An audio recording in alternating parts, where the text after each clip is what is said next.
வணக்கண்ணே.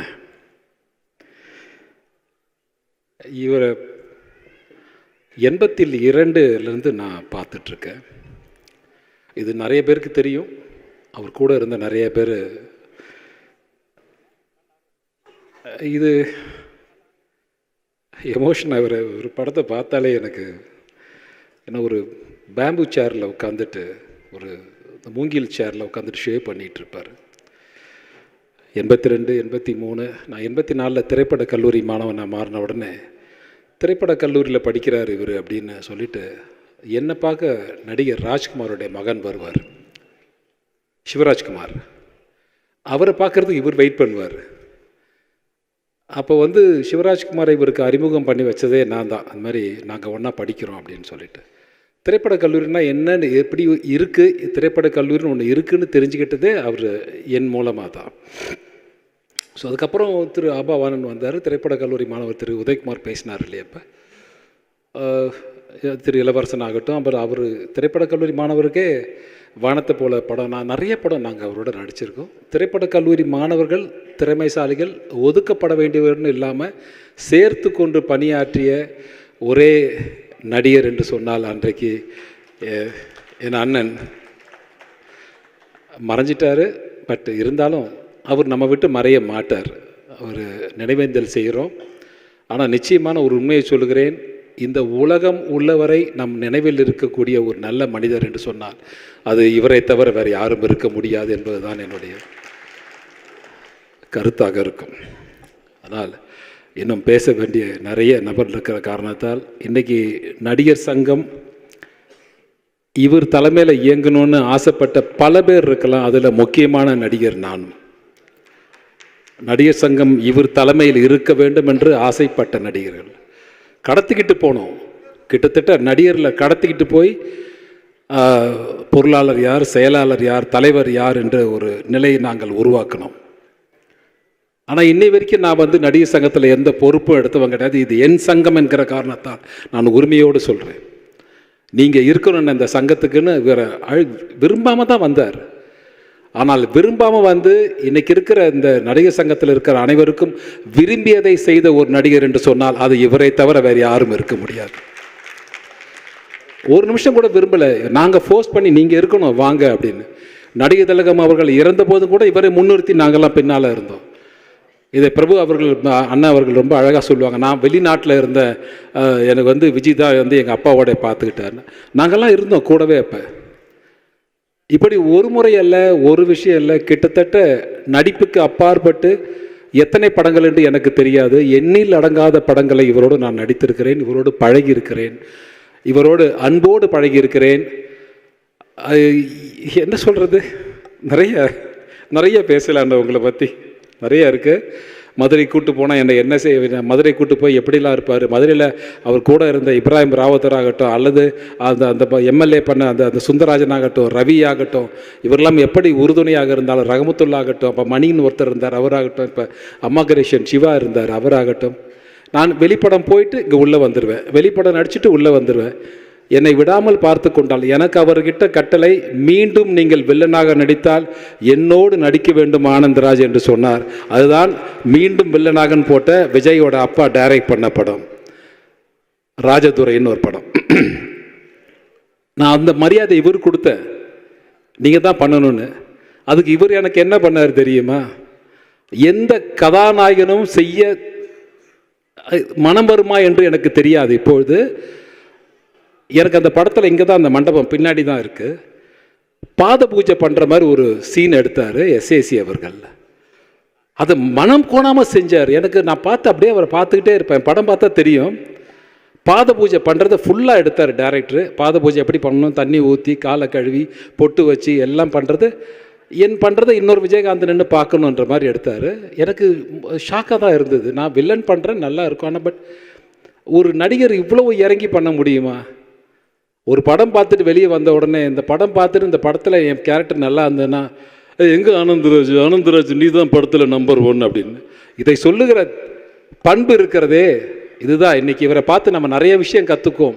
ஆனால் இன்றைக்கு இருக்கிற கதாநாயகர்கள் இன்னும் கற்றுக்கொள்ள வேண்டிய பண்புகள் இவரிடம் நிறைய இருக்கிறது என்ற அன்போடு தெரிவித்துக்கொண்டு இந்த நல்ல நேரம் என்று இதை நாம் சொல்லுவதற்கு மனம் சங்கடப்பட்டாலும் நாம் இவருக்காக ஒன்று கூடியிருக்கிறோம் என்பதை பெருமைதான் என்று சொல்லி இவருக்கு அஞ்சலி செலுத்துகிற இந்த நாளை பெருமையான நாளாக ஒரு நாள் அல்ல, ஒரு ஆண்டு அல்ல, ஆயுள் முழுக்க நாம் இருக்கிற வரை இவரும் நம்மோடு இருப்பார் என்று கூறி விடைபெறுகிறேன். நன்றி, வணக்கம். விஜயகாந்த் சார் அவருடைய நினைவஞ்சலியை அமைப்பாக திரண்டு செயல்படுத்துகின்ற நடிகர் சங்க நிர்வாகிகளுக்கும் உறுப்பினர்களுக்கும் எங்களுடைய மனமார்ந்த இதயம் கணிந்த நன்றியை தெரிவித்துக் கொள்கிறோம். சாதாரணமாக செல்வமணியாக இருந்த என்ன, திரைப்படக் கல்லூரியில் மாணவனாக இருந்த என்ன, இன்றைக்கி உலகம் முழுக்க ஆர்கே செல்வமணிங்கிற பேரில் அறிய வைத்த ஒரு மாபெரும் மனிதர் விஜயகாந்த் சார். அவரை பற்றி சொல்லணும்னு நிறைய சொல்லிகிட்டே இருக்கலாம். 3 நிமிஷத்தை பேசி சொல்லியிருக்காங்க. அவர் நடிகர் சங்கத்துக்கு மரியாதை ஏற்படுத்தியிருந்தவர். நடிகர் சங்கம் முன்னாடி எப்படி இருந்ததுன்னு நான் டைரக்டராக இருக்கும்போது எனக்கு தெரியும். 90s நான் டைரக்டராக இருக்கும்போது நடிகர் சங்கத்தில் என்ன மாதிரியாக இருந்தாங்க.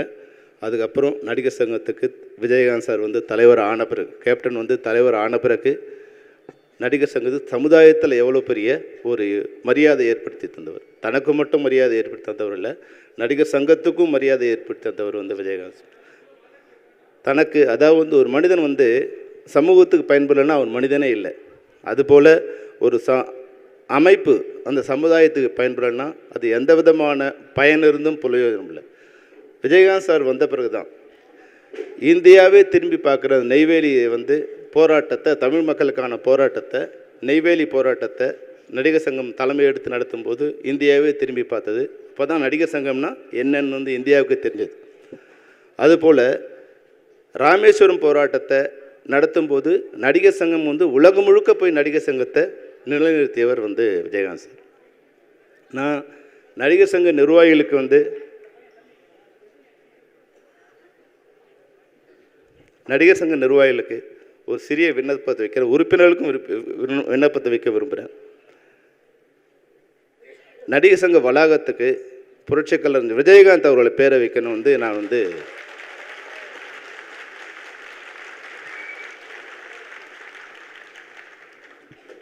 ஏன்னா நடிகர் சங்கம் இன்னைக்கு இந்த இவ்வளவு மரியாதையாக தலை நிமிர்ந்து நிற்குதுன்னா, அது புகழ் உச்சத்தை தொட்டதுன்னா அது விஜயகாந்த் சாரால் தான், கேப்டனால தான் இருக்கும். அதுக்கு பேர் வைக்கலாமா வேணாமான்னு விவாதம் பண்ணுறதே நான் அவமானப்படுத்துகிற மாதிரி ஒரு விஷயமாக நான் நினைக்கிறேன். எந்த விவாதமும் இல்லாமல் நிர்வாகிகள் அப்படி உறுப்பினர்கள் வேணான்னு சொன்னால் அந்த பதவியே வேணான்னு போயிடணும்னு நான் நினைக்கிறேன். நடிகர் சங்கத்துக்கு நாங்கள் விஜயகாந்த் சார் பேரை தான் வைப்போம் அப்படின்னு தான் சொல்லணுமே தவிர நாங்கள் உறுப்பினர்களை கேட்டு வைப்போம். நான் அதிகமாக பேசுகிறதா இருந்தால் நாசரோ விஷாலோ என்னை மன்னிக்கணும். நான் என்னோடய உணர்வை சொல்கிறேன். ஏன்னா இதை விட இன்றைக்கி தமிழக முதல்வர் 2 முறை தமிழக முதல்வர் 2 முறை பார்த்து போனதால் விஜயகாந்த் சாருக்கு பேர் இல்லை, முதல்வருக்கு பெரிய பேர். அப்பா 2 முறை சிஎம் விஜயகாந்த் சாரை பார்த்தாரு, முதல்வர் அதனால் பெயர் அணிஞ்சார். இன்றைக்கி பெரிய பரிச்சயம் இல்லைன்னா கூட தமிழக மேடைகளில் பிரதமர் கூட விஜயகாந்த் சார் பேர் கேப்டன் சொல்ல வேண்டிய அவசியத்தை விஜயகாந்த் சாரோட மரணம் ஏற்படுத்தியிருக்கு. அதுபோல் விஜயகாந்த் சார் பேர் வைக்கிறதால, கேப்டனோட பேரை வைக்கிறதால நடிகர் சங்க வளாகம் தான் புகழ் பெருமை தவிர விஜயகாந்த் சாருக்கு எந்த பேரும் அதனால் வந்துட போகிறதில்லை. அதனால் தயவு செய்து நாம் புகழஞ்சி செலுத்துவதாக இருந்தால், நடிகர் சங்கம் தன்னுடைய நன்றி கடனை திரும்ப செலுத்துவதாக இருந்தால், நான் விஜயகாந்த் சார் போய் கேட்டேன், எப்படிப்பட்ட மனிதர் விஜயகாந்த் சார், ஒரே வார்த்தையில் சொன்னேன். அந்த எந்த புகழையுமே தான் எடுத்துக்க விரும்பலை. அவர்கிட்ட போய் நான் கேட்டேன், ஏன்னா நான் D40 நடத்தும்போது எங்களுக்குள்ள ஒரு பிரச்சனை பில்டிங் எப்படி வாங்குறது அப்படிங்கும்போது நான் விஜயகாந்த் சார்கிட்ட போய் கேட்டேன், சார் பணம் எப்படி பண்ணீங்க, எப்படிலாம் அந்த கடையெல்லாம் அடைச்சிங்கன்னு. அப்போ அதெல்லாம் எனக்கு தெரியாதுப்பா, அதெல்லாம் பணம்லாம் கொண்டு கொடுத்தேன், சரத்குமார் கொடுத்தான், நீ போய் சரத்குமார் கேளுப்பா, அதான் அவர் தான் கொஞ்சம் பேசி அதெல்லாம் செட் பண்ணார், எனக்கு விஷயம்லாம் தெரியாதுன்னார். அதாவது அந்த புகழை கூட தான் எடுத்துக்கணும்னு நினைக்க தெரியாத ஒரு உண்மையான மனுஷன் யார். அதுபோல் உலகத்தில் இல்லை, இந்தியாவில், உலகத்தை பற்றி எனக்கு அவ்வளோவா தெரியாது, இந்தியாவில் எந்த தலைவனும் பொது சொத்தை எடுக்காத தலைவன் இல்லை. எவ்வளோ பெரிய மகாத்மா காந்தி கூட பொதுவான ஒரு இடத்துல போதிச்சாங்க, ஆனால் தன்னுடைய இடத்துல சமாதி அடைஞ்ச ஒரே தலைவர் விஜயகாந்த் சார் தான். அதுக்காக கூட அவர் ஒரு இடத்துல போய் பொது இடத்துல அவர் அடக்கமாகல. தான் விலை கொடுத்து வாங்கிய இடத்துலையே தன் சமாதி அடைஞ்சு. எவ்வளோ பெரிய மனுஷன் பாருங்கள். ஒரு பைசா கூட வந்து இருந்த வரைக்கும் தன்னுடைய சொத்தை கொடுத்தாரு, பணத்தை கொடுத்தாரு.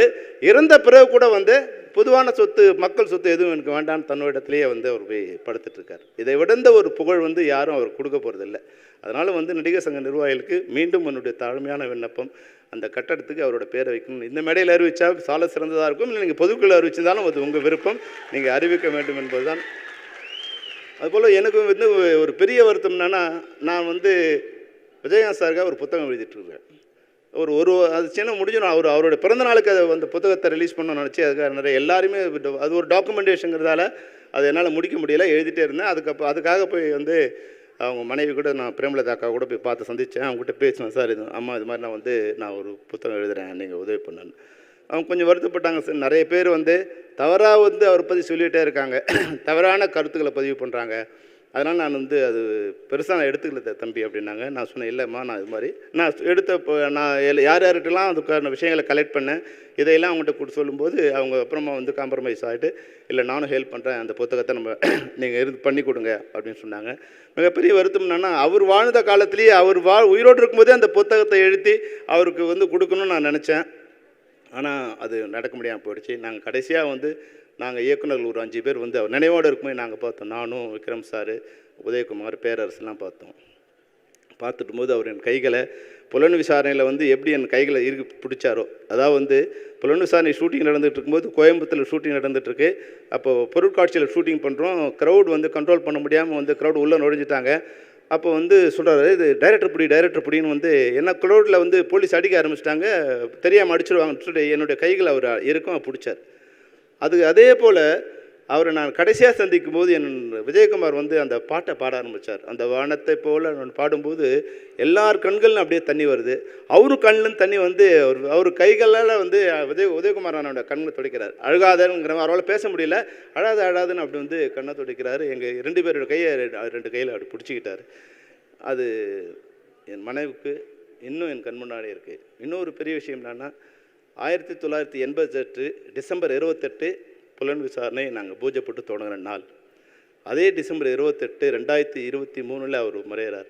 ஏதோ ஒரு வாழ்க்கையில் விஜயகாந்த் சாருக்கு எனக்கு ஒரு பிணைப்பு இருக்கிறதாவே நினைக்கிறேன். நீங்கள் விஜயகாந்த் சார் பேர் எப்போ சொன்னாலும் கேப்டன் விஜயகாந்த் சொல்லும்போது அதில் வந்து ஒரு 10% எனக்கு பேர் இருக்கா மாதிரி நான் நினச்சிருக்கேன். கேப்டனுங்கிற பேர், ஆர்கே செல்வமணிங்கிற பேர் அவர் எனக்கு கொடுத்தா மாதிரி, கேப்டன் எல்லாரும் சொல்லும்போது அதில் ஒரு கொஞ்சம் சதவீதம் எனக்கு இருக்குது. அவர் வாழ்க்கையில் ஏதோ ஒரு பங்கு எனக்கு இருக்கா மாதிரியே ஒன்று இருக்குது. அந்த மரணங்கிறது வந்து என்னை மிக மிக பாதிச்சது. என்னை மட்டும் இல்லை, இன்றைக்கி தமிழகத்தையே பாதிச்சிருக்கு. இவ்வளோ பெரிய மனுஷனுக்கு இவ்வளோ பெரிய கூட்டமாக, அவருக்கு எம்எல்ஏ இல்லை, மினிஸ்டர் இல்லை, எதிர்கட்சி தலைவர் இல்லை, வெற்றி பெற்ற ஒரு செல்வாக்கான கட்சி வந்து இதில் கூட இல்லை, வந்து சரிவான நிலையில் இருக்குது. இது மாதிரியான பல நிலையில் அவர் மரணம் தமிழ்நாட்டில் இருக்கிற மொத்த மக்களையும் வந்து திரும்பி வந்துடுச்சு.